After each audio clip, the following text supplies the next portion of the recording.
Hi, this is Nick from Paradise Lost, and you're listening to Heavy Demons Radio. So, dear Nick, how are you living and experiencing this weird sanitary emergency time over there? I'm just doing pretty much the same as I usually do, because if I'm not traveling or touring, or I'm usually at home anyway. I spend quite a lot of time at home in between festivals and touring, so it's kind of pretty much business as usual for me. I understand that for people that go out to work, it's a lot different. I mean, my children are both working from home now, so there's nothing in the fridge at all. There's no food anywhere to be seen, so I'm visiting the supermarkets way more than I would normally do.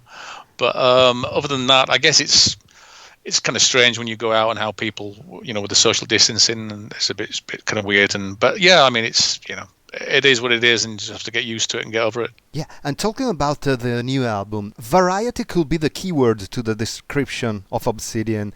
After two Back to the Roots brutal albums, is this variety a common decision inside the band, or did any of you pushed for it?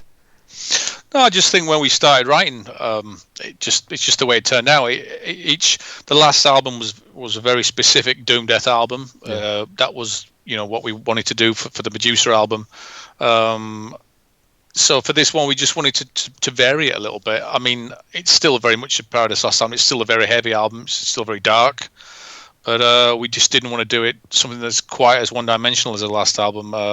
There's a few songs on this album that could have easily been on the last album, I think, as well. But there's definitely more variation in, this faster song, slower song, softer, heavier, but it's still very typical Paradise Lost, I think. Yeah, and how would you describe the composition, recording, and the production process of Obsidian? It was written and recorded pretty much like we've done the last few albums, really. I think we started writing in January last year, and we started recording around November, towards the end of last year, and finished in December. So, it was pretty much the same as last time. Greg McIntosh and myself, we bounce ideas backwards and forwards till we get to a finished result. Greg does the music, I do the lyrics. It's been the same since we started the band. Pretty much the writing process. Only now we can we've adopted technology. We can use technology for file sharing. We don't have to be in the same room anymore to write music. It's very easy to share. So it's kind of perfect way of writing songs, really. As a fan of 80s gothic music, I immediately fell in love with the song Ghosts. Yeah, I mean, it sort of tips the hat to that period in time. I mean, we grew up in the 80s. We were teenagers in the 80s, and that music was very, very popular then. And it was no one really does that kind of music anymore. It's still very much stuck in the 80s. No one kind of repeats it or anything anymore. So it's kind of tipping the hat to that era. I mean, I was always a metal guy, but I still quite liked a lot of the Cult and Susie and the Banshees and the very early goth stuff. So it's it's very reminiscent of those days, I guess. How is working with a label such as Nuclear Blast nowadays, and what do you recall about the Music for Nations era way back in the 90s?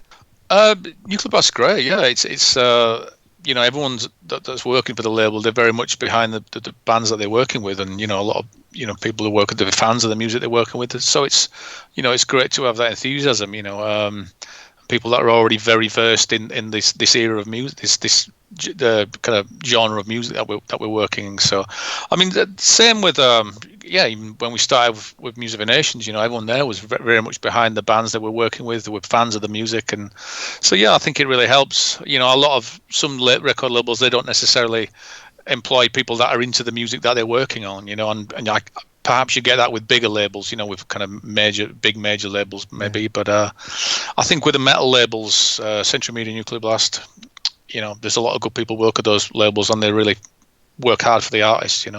Do you have any, good and bad memories from the 90s? Do you miss something? You don't miss something from those days? I don't know, really. I mean, everything. There's nothing sort of band related that I can think of that's necessarily nasty. I mean, there's all kind of things happen, good and bad, but it's just part of life, isn't it? I mean, there's all sort of things, but there's been nothing that's just kind of horrendous.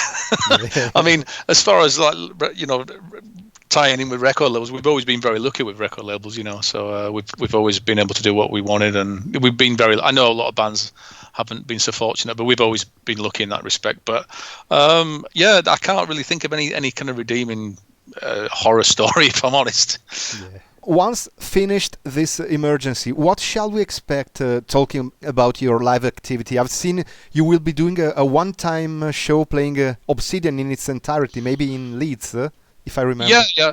We got that booked in for the 17th of September. I mean, I'm reading now that, there's going to be no large social gatherings till 2021. Okay. But I mean, that's speculation. I mean, how do we know that? I think it's better to be positive than just be negative, really, because it doesn't.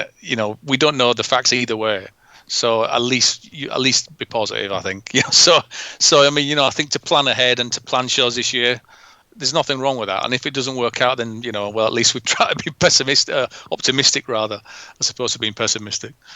Talking about the lyrics, Greg stated that you have a cryptic way of writing lyrics, creating an air of mystery for the lyrics of Obsidian. How did you approach the writing process for the new album?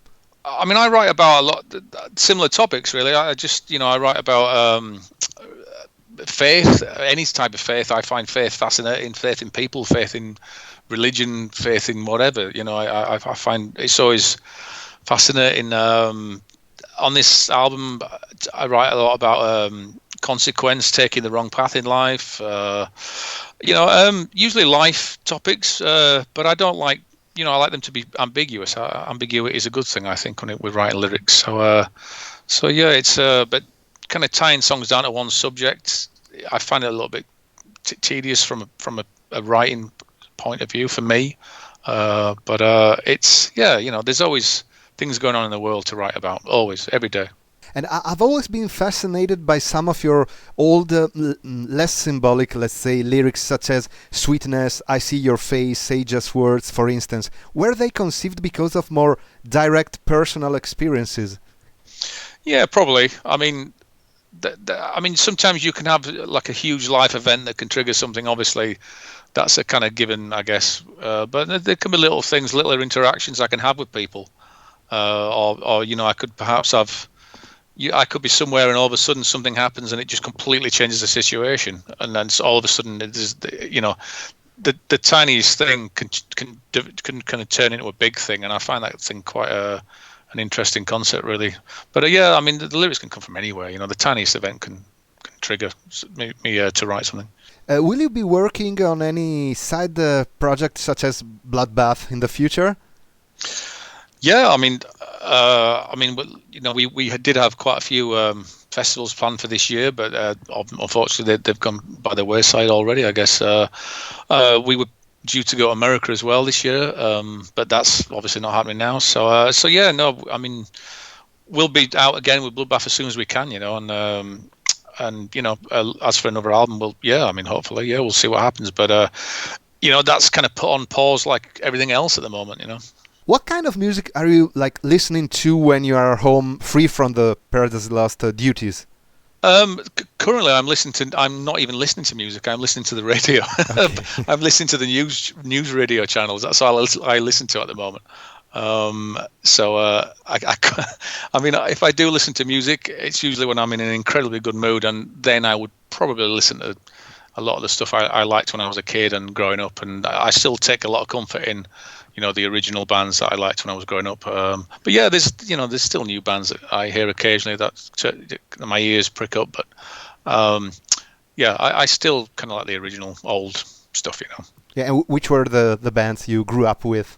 Just sort of like the original death metal stuff, black metal stuff like Bathory and Death, and the original death metal bands, the kind of, the old school, because I'm a bit of an old school guy, so I've still got my foot in that camp very firmly, I think. Yeah, also something apart from metal? I don't know.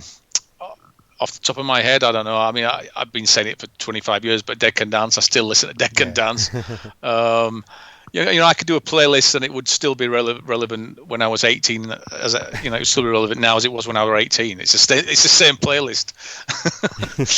Have you read some book that inspired you lately, or saw some movie that inspired you? No, I mean I watch lots and lots of movies. I'm a big movie fan. I watch many movies. I forget what I've seen. I've seen so many movies.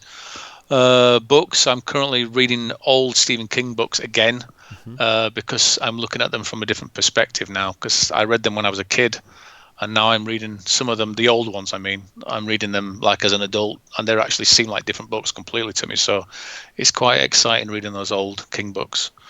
But yeah, films. I mean, I watch so many movies, an insane amount. Which memories do you have of, if there is any memory about you playing in Italy? I remember, yeah. I mean, I can remember most shows in Italy. I mean, we don't do that many shows there, so it's Rome or Milan and maybe a couple of others. But yeah. I mean, I just remember playing in Milan once, and it was the coldest show I've ever played. It was absolutely freezing on stage. I couldn't get warmed up. Yeah. I was trying to run around to get warm, but I couldn't. I mean, that was going back a few years, but it was like I just couldn't get over how cold. And the dressing room was like something from the film The Thing. It was like, Yeah, that's quite scary. yeah, it was so cold. Yeah, it was. Yeah, but I mean, that's not, obviously great crowds, but it's the little things you sometimes remember. Despite being in Italy, it was freezing cold. Yeah, well, yeah, it was the north, but still, yeah, it was. Oh God, it was cold. Yeah. Do you have any final message and greeting that you would send out to the Italian fans of Paradise Lost? Yeah.